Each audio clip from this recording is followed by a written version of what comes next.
Bonjour, nous sommes le dimanche 25 février 2024 et nous allons parler du salon de l'agriculture.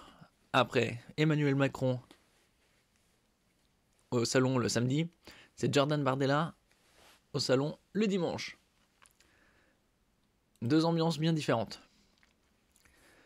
Salon de l'agriculture, Jordan Bardella souhaite sortir des accords de libre-échange. Au salon de l'agriculture, la tête de liste du RN aux européennes a expliqué militer pour un patriotisme économique et fustiger les normes de l'UE. Bon, le patriotisme, c'est patriotisme, hein. Pas besoin de rajouter économique, footballistique ou quoi que ce soit. Hein. Après une inauguration chaotique du salon de l'agriculture par le président de la République, Jordan Bardella s'est à son tour rendu ce dimanche 25 février au parc des expositions de la Porte de Versailles pour rencontrer les agriculteurs français et fustiger la politique d'Emmanuel Macron et les normes européennes. La tête de liste du Rassemblement national aux élections européennes du 9 juin prochain a expliqué qu'il militait pour un patriotisme économique et qu'il souhaitait sortir des accords de libre-échange. Il faut changer de logiciel, a affirmé Jordan Bardella. Je veux que la France reste un pays libre, a-t-il ajouté. Selon lui, derrière la détresse du monde agricole, il y a la détresse de la France rurale, la détresse de la France du travail, qui est aujourd'hui asphyxiée de normes, asphyxiée d'impôts et qui n'arrive plus à vivre dignement de son travail. C'est tout à fait raison. Ils travaillent bien plus que 35 heures. 35 heures, ils les font en 3 jours.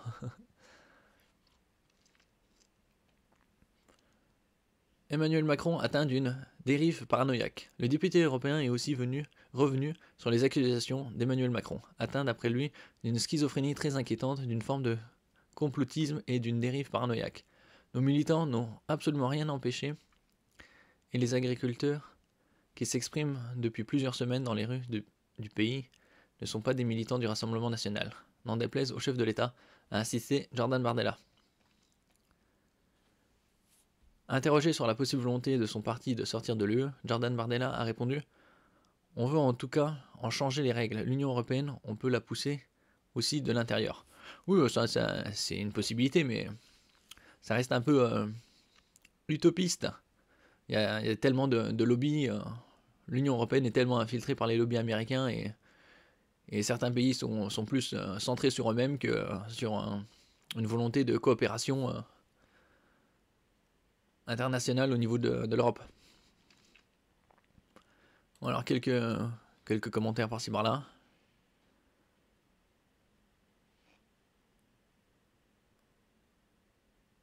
Je n'aurais pas dit mieux et j'en en pense pas moins. Oui, bon. Ah oui, attends.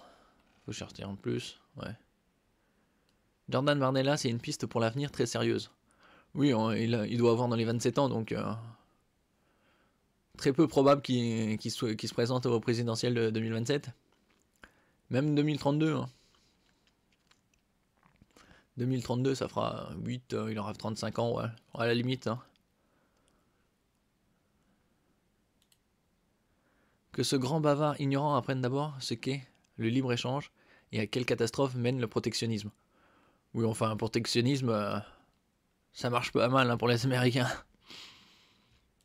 Donc, de toute façon, le but d'un gouvernement, c'est de protéger les intérêts du pays et de la nation. Donc, évidemment qu'il y aurait du protectionnisme. Après, il y a l'ultra-protectionnisme.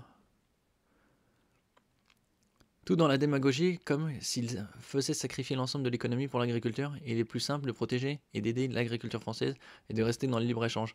Dans le libre-échange, il faut se mettre d'accord en discutant sur des règles communes, un socle commun, plutôt que d'en sortir. Bon, c'est compliqué, mais c'est faisable. Sortir des traités de libre-échange, c'est se passer de milliards d'euros à l'export. Oui.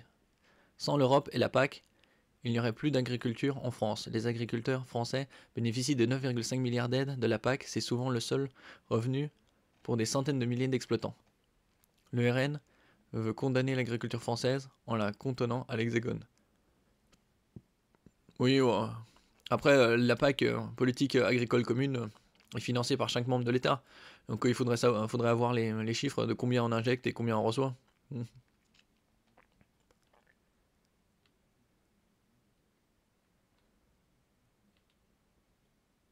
Gouverner, c'est prévoir, gouverner, c'est décider. La valeur d'une décision réside dans les valeurs de ces effets.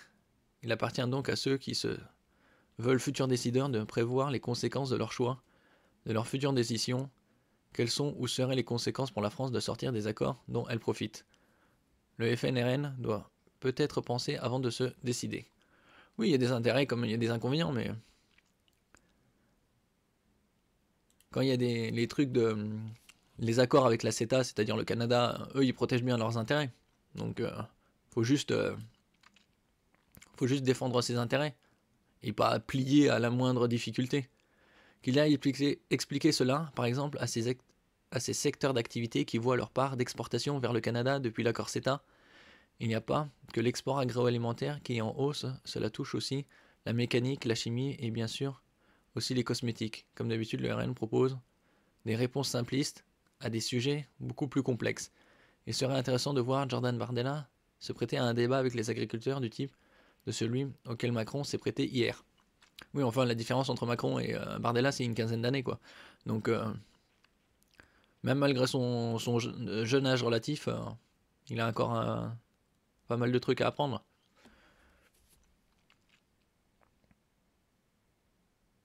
Et pas un mot sur l'inflation des produits alimentaires pour les consommateurs, prévoit-il également l'étatisation des industriels et distributeurs? Fadès que ce programme communiste du RN. Communiste des RN, ouais.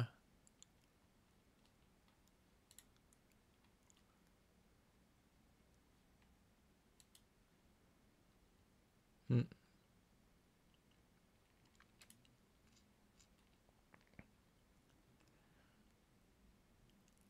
Le petit Bardella n'est finalement pas plus malin que sa maîtresse Marine. Il propose de sortir des accords de libre-échange, donc de ne plus exporter ni importer de produits agricoles comme dans les pays fermés à l'extérieur, type Corée du Nord. Et puis, ne pas respecter les règles européennes, ça veut dire sortir de l'Europe. Quelqu'un lui a expliqué, lui a parlé de la PAC. Oui.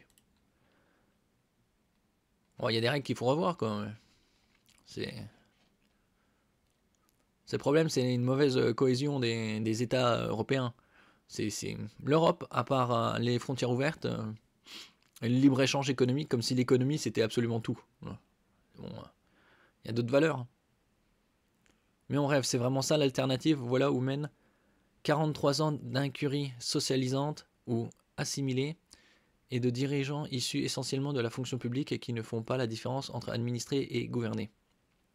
Cela mène à un dépit tellement massif qu'on peut envisager sérieusement que les clés soient prochainement remises à ce genre d'ignorants sentencieux qui mettent leur costume du dimanche pour faire genre. Si ça se produit, on va carrément rentrer dans la 4e dimension et en arriver même à regretter les 2 premières années complètement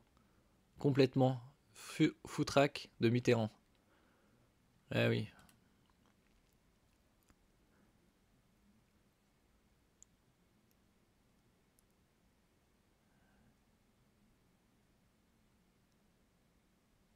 Bon, ce n'est pas des traités de libre-échange qu'il faut sortir, mais de l'UE.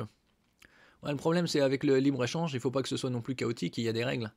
Donc, toutes les nations doivent se mettre d'accord sur un socle commun d'utilisation des pesticides, des quantités exportées et importées.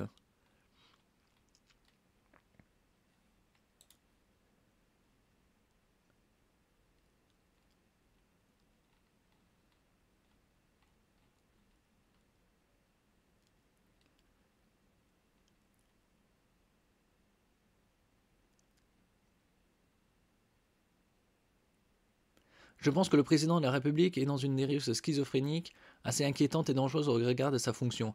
Ah, c'est probablement l'utilisation de certaines substances ou pas assez de sommeil. Hein. Probablement il tombe dans une forme de complotisme, de paranoïa, qui est le propre de tout extrême, a déclaré Jordan Bardella, invité de BFM depuis le salon de l'agriculteur. Si Jordan Bardella s'en sert comme un tacle à Emmanuel Macron, la schizophrénie est avant tout une pathologie psychiatrique lourde dont souffrent environ 600 000 personnes en France, selon l'INSERM. Ah bah, il pourrait très bien en souffrir. Hein.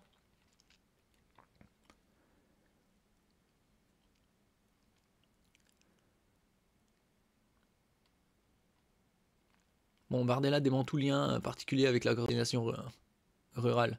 Bon, déjà, dès qu'une personne est en colère ou est frustrée de sa situation économique, Le président dit oh vous êtes du côté du RN, de l'extrême et tout ça, juste parce qu'ils expriment leur colère et qu'ils sont désespérés.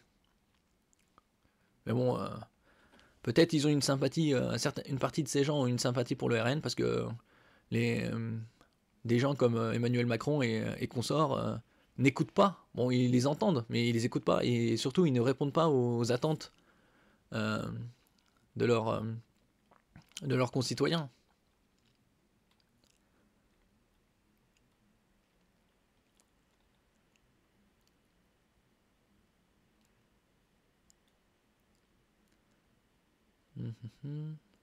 La déclaration a fait réagir les cadres du parti frontiste Jordan Bardella et Marine Le Pen, accusant le président de mensonge. Pourquoi mentir? La sortie du lot est-elle dans mon programme? Fait mine de questionner Jordan Bardella sur BFM TV. Lorsqu'il nous accuse de défendre la décroissance, après valoir voter le Green Deal, la baisse du nombre de cheptels, l'interdiction de la moitié de produits phytosanitaires d'ici 2050, c'est lui qui soutient la décroissance. Répond-il depuis le salon de l'agriculture qui avait décidément des allures de salle de duel européen. Oui, oh. Après, chaque parti est accusé de récupérer la colère des agriculteurs à son propre profit. Mais c'est le but de tout parti politique que d'écouter ses électeurs ou tous les citoyens, qu'ils ont voté ou pas pour leur parti.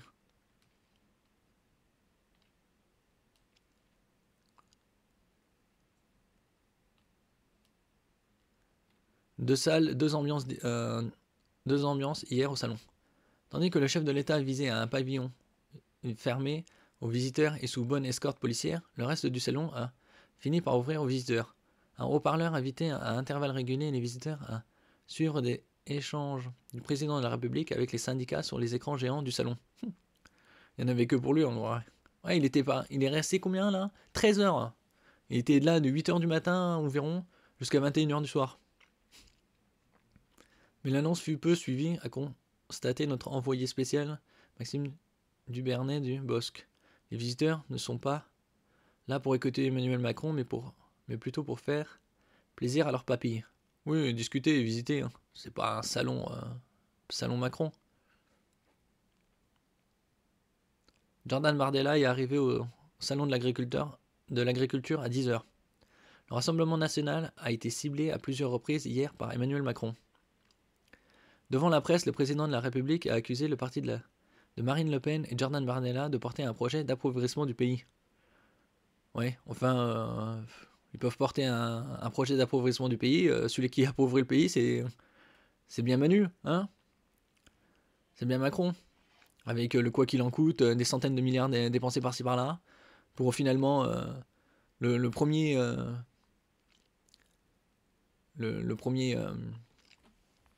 objectif en 2025, la première dépense, ce sera l'intérêt de la dette. Donc, ils leur disent aux agriculteurs qu'ils vont se débarrasser des normes, c'est de la folie, et le RN oublie de leur dire qu'il n'y a pas de ferme française sans Europe. C'est emporter le président. Avant de conclure, on ne peut pas raconter des cracks aux agriculteurs. Ben pourtant, c'est bien ce que Manu fait, non? Avec ses soi-disant organisations de débat qu'il n'aurait pas invité les soulèvements de la terre, mais finalement, oui, non.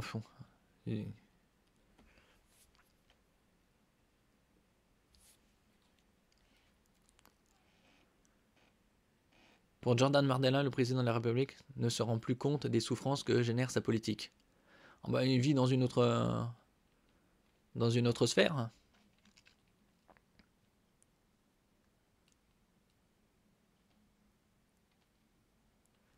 Marc Fesneau détaille les mesures annoncées samedi par Emmanuel Macron. Face à la grogne des agriculteurs, le ministre de l'Agriculture reconnaît ce dimanche sur CNews on a des situations de trésorerie dégradées dans certaines filières.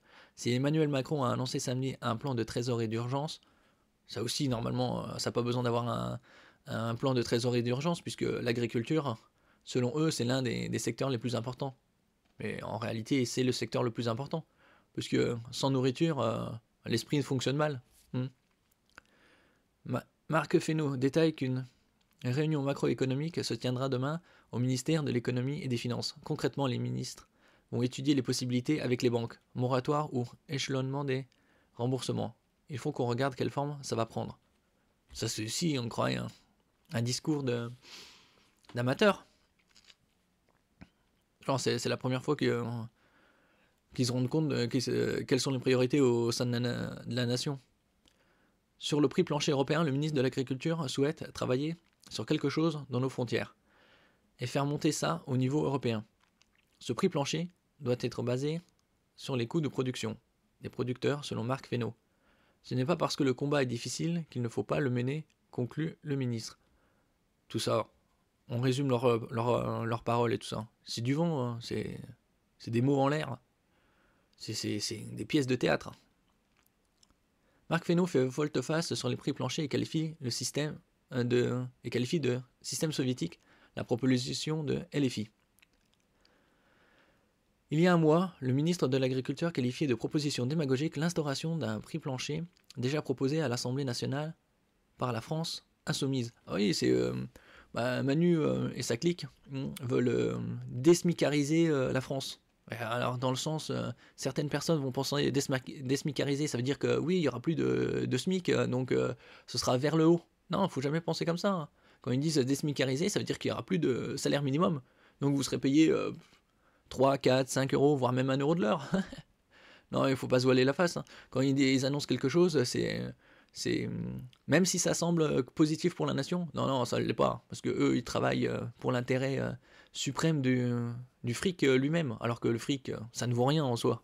Hein. C'est une symbolique du travail des gens. Qu'est-ce que l'argent Qu'est-ce que les monnaies comme l'euro sont hein, quand il y a eu l'introduction en 2002 de l'euro, une baguette, ça coûtait, tradition, ça coûtait quelque chose comme 60 centimes d'euros. Maintenant, c'est 1,30 €, 1,50 €. Donc, est-ce que c'est plus cher ou est-ce que l'euro a perdu de sa valeur? Voilà.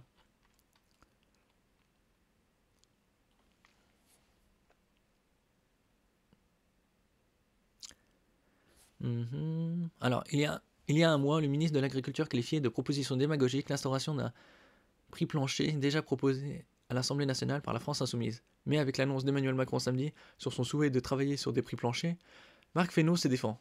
La proposition de LFI, c'était prix plancher, fixation des marges, encadrement des prix par le gouvernement, pas tout à fait ce qu'on a dit hier.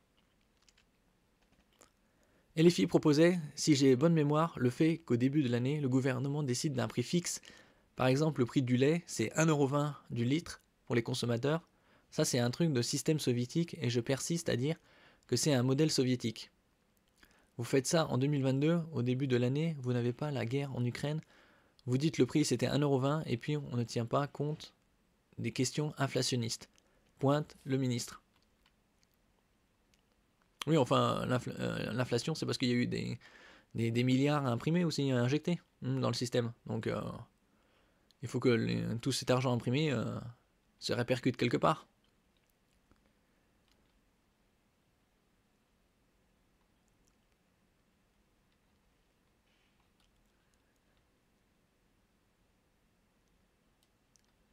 Jordan Bardella, nous ne sommes pas à l'origine de cette colère qui gronde. En général, comment ça se fait que des partis dits de droite extrême ou d'extrême droite nationaliste et populiste et tous ces termes du genre augmentent? C'est parce que tous les autres partis sont incapables ou ne cherchent pas justement à répondre aux attentes des citoyens. Et donc c'est tout à fait normal que les citoyens se mettent se rapprochent de partis qui pourraient peut-être les écouter davantage. Mais d'un autre côté, il ne faut pas se voiler la face. Hein. Tous les partis politiques travaillent tous ensemble. C'est un jeu de ping-pong, c'est du tennis. Hein. Normalement, mon parti, c'est ma patrie. Voilà. Aucun parti politique. Ils disent qu'ils sont là pour répondre aux attentes des citoyens, pour représenter la population, mais non, ils sont là tous pour la diviser et l'opposer. Parce que devant les caméras, ils sont tous ennemis, mais derrière, ça boit le thé et ça bouffe des langues de chat, hein. La détresse du monde agricole, il y a la détresse de la France rurale, il y a la détresse de la France du travail, qui est aujourd'hui... Bon, bien sûr, tous les politiciens ne sont pas tous les mêmes. Bon, en général, les meilleurs politiciens, c'est ceux qui sont proches de leurs concitoyens. C'est en général des maires de villes qui les côtoient au quotidien. Asphyxié de normes, asphyxié d'impôts et qui n'arrive plus à vivre dignement de son travail, précisément en matière agricole, parce que ces productions et les fruits de leur travail sont mis en concurrence avec des produits qui ne respectent aucune des normes qu'on impose à l'agriculture française. Donc il faut le patriotisme économique, il faut mettre fin aux droits de succession pour faciliter la transmission, alors qu'un agriculteur sur deux va arriver en retraite dans les 10 prochaines années. Il faut surtout changer de cap et changer de logiciel. Oui, il a tout à fait raison. Le but d'un gouvernement, c'est de protéger les intérêts de la nation et ne pas dire que ah oui, on protège notre pays et donc ah oui, on est des ultranationalistes ou des inepties du genre. Parce que quand il s'agit de protectionnisme, les Européens ne doivent pas l'appliquer, mais les Américains ou d'autres l'appliquent à fond et ça leur pose aucun problème. Donc il faut arrêter ce foutage de gueule. C'est gentil. Mais beaucoup de gens sont avec vous. Il y a tous les Français qui sont avec vous, qui vous soutiennent. Alors, il faut juste que ce qu'on pense majoritairement et ce que vous pensez majoritairement, on puisse le faire. Bon courage, en tout cas on est avec vous. Ok. Allez, vous avez une bonne journée, bien sûr. Ah oui, hier aussi, Macron avait consolé une jeune femme, hein.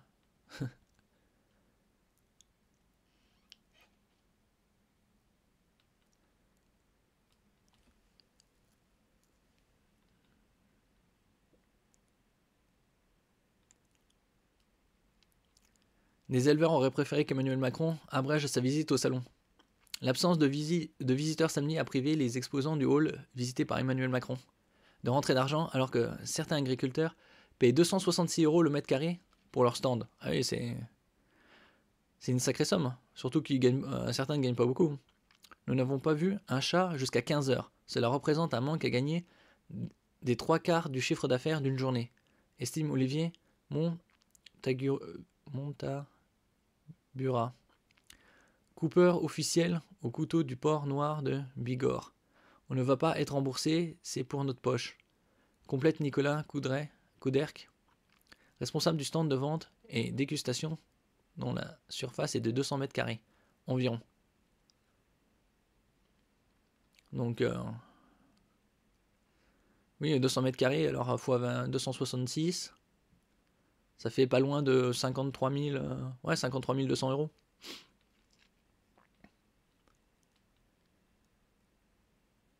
Gabriel Attal sera au salon de l'agriculteur mardi dès 7h du matin. Ouais, super. Bon, c'est la deuxième journée du salon de l'agriculture. Merci pour votre écoute. N'oubliez pas de mettre un j'aime, de partager et de vous abonner à la chaîne. À la prochaine fois.